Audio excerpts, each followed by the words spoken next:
socialistes et républicains. Merci Madame la Présidente, Madame la Ministre, mes chers collègues. Nous n'avions jamais douté, mes chers collègues, que vous n'aviez pas à cœur la question de la protection patrimoniale. Finalement, cet article et cette PPL nous donnent l'occasion de dire combien, parmi les dimensions importantes de la revitalisation des centres-villes et des centres-bourgs figure justement la protection patrimoniale. Et on sait bien qu'elle est même un élément constitutif de cette revitalisation. C'est un enjeu de qualité de vie, c'est un enjeu économique, c'est un enjeu d'attractivité, c'est un enjeu de rayonnement.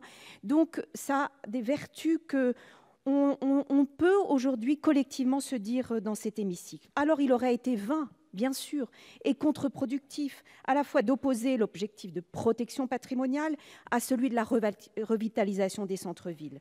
Trouver le juste équilibre pour que ça ne se fasse pas au détriment de l'un, de l'autre, faire en sorte que l'intelligence et l'ingénierie territoriale se déploient et bénéficient à l'un et l'autre, finalement que l'on conjugue les deux exigences.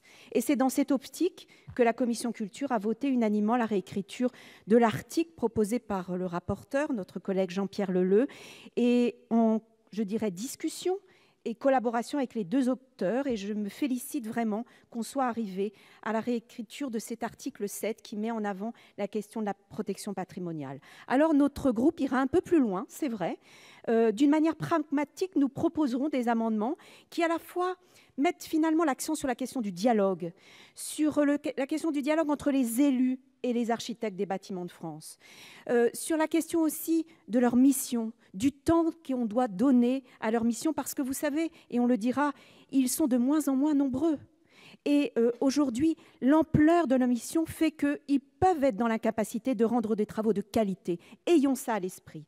Enfin, il faut vraiment passer d'une culture finalement parfois conflictuelle. Je sais bien que, chers collègues, nous avons à la fois tous des expériences douloureuse mais aussi heureuse avec les ABF, à une culture de l'échange, à une culture du compromis. Je crois que l'intérêt général n'en sera que mieux préservé. Et puis, mes chers collègues, nous en sommes aux prémices de cette discussion autour de la protection patrimoniale.